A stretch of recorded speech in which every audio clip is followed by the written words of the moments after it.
Welcome to the 10-minute UFC breakdown. On this episode, we're going to focus on the UFC on ESPN coming up this weekend, headlined by Frankie Edgar and Pedro Munhoz. An interesting matchup for a lot of reasons. Last week, I kind of focused on that Daniel Cormier versus Stipe Miocic matchup, and my breakdown, honestly, was spot the heck on. I don't know if I can pull off providing a link above, but I'm going to try and do that. If not, there's going to be a link at the end.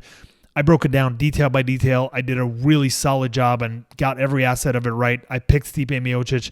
The only thing I got wrong is that I expected Stipe to be able to finish Daniel Cormier late in the fight because I expected Daniel Cormier to have a higher output. But DC kind of tempered himself because he knew that he couldn't afford to get tired late in the fight. Anyway, let's get into this UFC Munhoz versus Edgar fight night. Pedro Munhoz, who's largely a pressure fighter. He's got power in his hands, especially for a Brazilian Jiu-Jitsu black belt. Really solid body and calf kicks. The downsides of Pedro Munhoz is that he's pretty slow for 135 pounds. He doesn't really have head movement, not very good defense. He gets hit a lot, and he's got very limited reach, as you can see in this matchup. He's got a 3.5 reach disadvantage to Frankie Edgar. There are a lot of flyweights that have a longer reach than does Pedro Munhoz, so particularly short arms on this guy. Now, Edgar's strengths are obviously his wrestling background. It's what he was known for since his UFC debut. He's got sharp boxing, good footwork, good head movement generally, and he's got good top control if he can get on top of you, as he showed us against somebody like Yair Rodriguez. His weaknesses are that he doesn't have a whole lot of power. He doesn't sit down on his punches because of his footwork. He kind of focuses more on the defense in that way, and his takedown ability has been going down with age, has been going down as his career moves on and he's got more miles on him. He has successfully gotten one takedown out of his last 26 attempts, and that's within his last 4 fights. So not really getting that takedown success that he was getting years ago. Now, he is losing durability. His chin is going. He's been knocked out in his, I think two of his last 3 losses, he was knocked out pretty badly, and both times he was knocked out as he was kind of moving forward toward his opponent, and he got caught with a big counter. Here's the thing. If this matchup happened a few years ago, I would have picked Frankie Edgar fairly easily. He's going to have a big speed advantage. He should be able to get takedowns without getting caught in the guillotine. But this version of Frankie Edgar and this version of Pedro Munhoz, it's very different now. The calf kicks of Pedro Munhoz are going to hurt Frankie Edgar's ability to move around the octagon, which is a big part of his game. Pedro Munhoz is a pressure fighter, so it's to his benefit to have Frankie Edgar that's just going to stand in front of him and not really able to move around and put weight on that front foot. Pedro's power can finish Frankie on the counter. Every time he's gotten knocked out lately, Frankie Edgar has been lunging in with big offense, and he just got clocked with big right hands. Pedro Munhoz has a serious right hand. Pedro's guillotine could be a good kind of counter, or at least something that would make Frankie think twice before going for that takedown. And Pedro also has takedown defense that's over 80%. So if you just look at some of their stats here, significant strikes on Pedro Munhoz, 5.29 landed per minute versus 3.6 for Frankie Edgar. That is the sign of a pressure fighter, right? Is that they have a high output. The thing is that Pedro Munhoz generally absorbs more than he lands in that situation, and Frankie Edgar generally lands more than he absorbs. And again, we were talking about those grappling stats. Pedro Munhoz has 81% takedown defense. If Frankie Edgar's takedown accuracy is only 31%, and lately way lower than that, I expect him to be able to defend takedowns successfully. Next up, we've got a matchup in the light heavyweight division between Ovince St. Preux and Alonzo Menifeld. St. Preux obviously has way more experience. He's got something like 40 fights to Menifield's 11, and Menifeld coming off of a loss in his last bout. Now, St. Preux's strengths are that he's super experienced. He's got a really good Von Flue choke. He's got power in his hands and pretty fast kicks for 205. I'd say his speed and explosiveness at 205 are certainly above average. And his weaknesses are that his conditioning is on and off. In his last fight against Ben Rothwell, he got pretty exhausted, and that's why he lost that decision to, the slower guy. But Ben Rothwell was doing a really good job of putting his weight on St. Preux and making him carry it, which is a big part of what I think made St. Preux tired.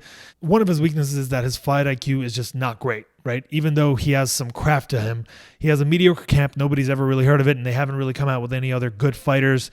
And he's got years of wear and tear. The guy's 37 years old. He's not exactly on the up and up, and he's never really left that kind of prospect to gatekeeper territory, and that's what he's acting as here, gatekeeper to Menifield, who was looking like a really promising prospect until his last fight, and he lost to Devin Clark, a decision in which he was kind of dominating the first round, and they got exhausted in that second and third round, and that was after a full camp. Menifield took this fight on, I think it was 9 days notice, so I'm expecting him to gas out late in the first round. So all St. Preux should have to do here is survive the early going. I know that Menifield has heavy hands. He could catch him, and he's got good finishing instinct, trains with a good camp at Fortis MMA, but that still didn't do much for him in that last matchup against, a largely mediocre opponent in Devin Clark. Next, we've got Mike Slow Rodriguez going up against Marcin Prochnia. I'm going to get that right eventually, hopefully. So the strengths for Rodriguez are that he's a hard, fast puncher. He's got good kicks and knees. He's 6'4" with an 82.5-inch reach, which is significant in any weight division. And he gets up fairly quickly from takedowns. The problem is that he gets taken down a lot. So his wrestling isn't very good, and he's coming off of a knockout loss, so his chin may be compromised at this point. Prochnia is a big, strong guy, hits hard, he's pretty aggressive. He's got terrible striking technique, not very good wrestling technique, not a very good ground game. He's got a glass chin. He's coming off a 2-year layoff here, and maybe he's been working and improving on some of those aspects of his game. For his sake, I sure hope so. He got knocked out in his 2 UFC fights. In both fights, one was against Sam Alvey and the other was against Magomed Ankalaev. In both of those fights, he got knocked out by the same exact technique. It was a check right hook from that southpaw position. Guess who's a southpaw and throws check right hooks as a counter? That's right, Mike Rodriguez. So I expect Mike Rodriguez to do his thing here. He should have the look. He can get taken down. He can get caught by a shot, I guess, given what's been happening with him lately. But I still favor him big in this matchup. Next up, we have a matchup between Daniel Rodriguez and Takashi Sato. This one is particularly interesting to me. Sato is 2-1 in the UFC. His 2 wins are both by knockout. He's a southpaw with a really fast, powerful left hand, and that's how he's able to finish both of those fights. He got crafted by Bilal Muhammad, but Bilal Muhammad is a really crafty guy, a really talented guy with a great camp behind him, so there's not a whole lot to be ashamed of there. He trains with Hard Knocks 365 under Henry Hooft and the crew in Florida. Rodriguez is tall for a welterweight. He's 6'1", as you can see here, 33 years old, but a promising up-and-comer, despite the fact that he's kind of in that toward the end of your career kind of age range. 12-1 in his only losses by split decision. He beat Tim Means, and we all know he's solid, and he also beat a pretty talented Gabe Green in his second UFC fight. He has a really sharp southpaw jab, hard left hand, and his UFC debut came in on short notice against Tim Means, and he still whooped that ass. So you've got to kind of be a believer in this guy. Look, Rodriguez's chin should be okay against Sato's power. In a southpaw versus southpaw matchup, that jab counts for so much. It's so much more landable. And it's the same thing with an orthodox versus orthodox matchup. Whereas if you have opposite stances, the jab is much less of a factor. The jab is going to be very, very landable for Rodriguez in this matchup. And for that reason, I'm favoring him kind of big here. I think he's going to be able to land it consistently as Takashi Sato comes in trying to land that left hand.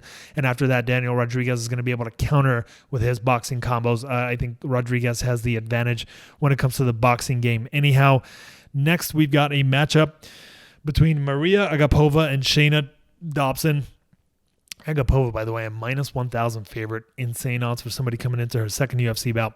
Dobson trains at Elevation Fight Team. She's not really a UFC caliber fighter. She's 3-5 overall if you count her fight on Tough versus Roxanne Modafferi. She's got a losing record. She has no business being in the UFC. Let's not kid ourselves here. She's got a good camp behind her, and she's fairly athletic, but that shouldn't be enough. Agapova is a talented 23-year-old prospect. She's nonstop aggression, whether it be on the ground or standing up. She's got power in her hands. She's a finisher through and through. She's actually a southpaw, which there are so many of on this card. Look, she's kind of the Nikita Krylov of the women's 115-pound division. She just nonstop offense, except she can probably do that for a few rounds, whereas Nikita Krylov generally gets exhausted at some point. I think she'll dominate and finish by whatever she wants in this style matchup. Next up, I believe we're up to the prelims now. We've got a matchup between Amanda Lemos and Mizuki Inoue. Mizuki Inoue is a relentless pressure fighter, trains at Serra-Longo. She's 1-0 in the UFC. She's like a legit grizzled veteran from the Japanese scene. Got a lot of experience at this point. Amanda Lemos is explosive, powerful striker with strengths, with kind of a strength-based submission game. She made her debut at 135 pounds against Leslie Smith. She looked pretty good for the first couple of minutes and then got exhausted because Leslie just has this nonstop output pressure kind of Diaz style of a game. And on top of that, Leslie was much bigger than Lemos. I don't think Leslie can make 115 pounds if her life depends on it. And then in her second UFC fight, she was able to get that kind of strength. I can't remember. It was a rear naked choke from a weird position against, what seemed like a talented opponent. Even though this is at 115 pounds, Lemos' style doesn't leave a whole lot of room for her to have a gas tank late in a fight, and for that reason, I favor Mizuki Inoue very, very slightly. Lemos is going to be stronger, more powerful. She's taller in this matchup, and I think that she's going to give some trouble to Inoue, at least in the early going, but I'm going to trust in Inoue's experience and the fact that Inoue is a pressure fighter, and that's exactly what worked well against Amanda Lemos in her UFC debut. Next, we've got a matchup between... There it is. We've got Austin Hubbard going up against Joe Solecki.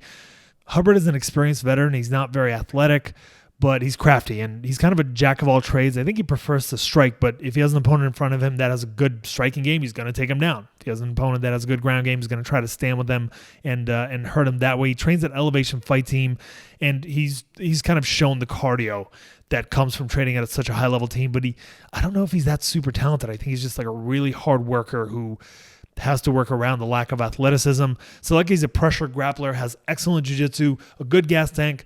Looked like he lost, like his two losses are to what looked to me like taller, more athletic opponents. And even though Hubbard is a little bit taller, he's certainly not the more athletic guy here. I think Solecki should be able to take dominant positions on the ground for a decision. Hubbard gave up 13 takedowns in his 4 UFC bouts, and I mean, that I think tells you everything you need to know against a grappler here. But if Solecki gets tired late, Hubbard will take over, and I don't know if he'll finish, but he can win a decision if that does happen. Next up, we've got a matchup between... Oh, interesting. It seems like they found an opponent for Dwight Grant, Kellenborn, who I know absolutely nothing about. Kellenborn. Let's check out Typology real quick. I didn't realize they had booked him an opponent. It must have been in the last couple of hours. Did not see that on the list earlier.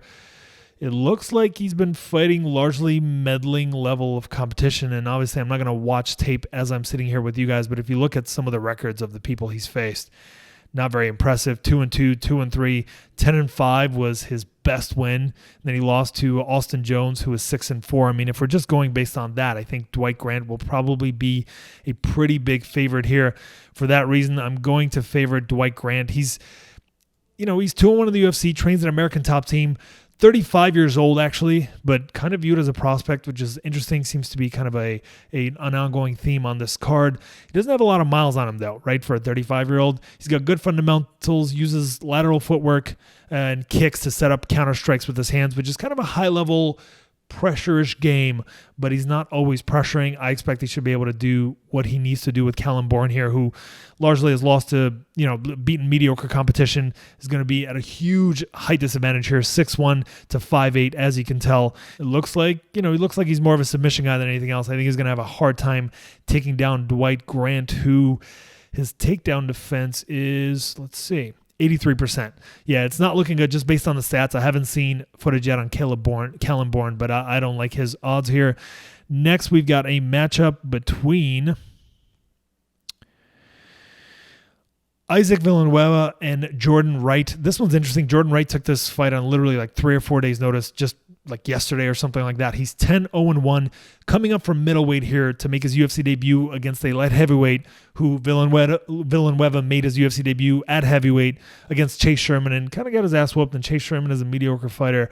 It's not a great sign for him, but he does have generally decent technique. 16-10 is obviously not a great record. He's a journeyman at best. I'm going to favor Jordan Wright here, who should be... He's a hard hitter with Villanueva coming off a knockout loss. Jordan Wright has a chance of knocking him out. Granted, Villanueva was knocked out by a heavyweight, but Jordan Wright is going to be faster. He's a little bit taller. As you can see, he's got a 4-inch reach advantage, which is going to be significant, and he's got a little bit of a height advantage. I like Jordan Wright here. I guess there's a chance that Villanueva can use he's got a big experience edge, so he might be able to use that and his size advantage to kind of ground him and just grind on him, but I don't think that's Villanueva's style. I think he's mostly kind of a guy that focuses on stand-up fundamentals. He doesn't have bad technique. He's just not a super successful fighter. Next up, we've got a matchup between Carlton Munhoz and Matthew Semelsberger, which I am sure I'm not pronouncing well at all. So Matthew is like a good slugger. He throws everything with power, doesn't necessarily have the best gas tank. Like, he's not going to necessarily be looking awesome late in that third round, but he has enough to win the first 2 rounds by doing damage. Carlton Munhoz has an excellent jab, though, and I think that'll probably play the biggest factor. When Matthews come in for those bombs, Munhoz should be able to keep him at bay with his jab, and I think that'll make enough of a difference here. Matthew is dangerous, though. He could land bombs and hurt Munhoz and then take over that way, but I like the 10-1 Carlos Munhoz to beat the 6-2 Matthew Semelsberger. I had to try pronouncing his name again. Next, we've got Timur Valiev versus Mark Stiegel. Mark Striegel is actually, like, he's got good fundamentals. Came up from the Japanese scene. I think his record is 18-2, which is really impressive, but the majority of his opponents are not very high level. So I like Timur Valiev. He's got this kind of high-octane style. He's explosive, waits for his opportunities to explode. I expect that even though Striegel has a little bit of a size advantage, I think that Valiev is going to be more explosive. He's going to cover that distance and do damage that way. That will do it for the card. Looking forward to being right on every goddamn pick if I can pull this off.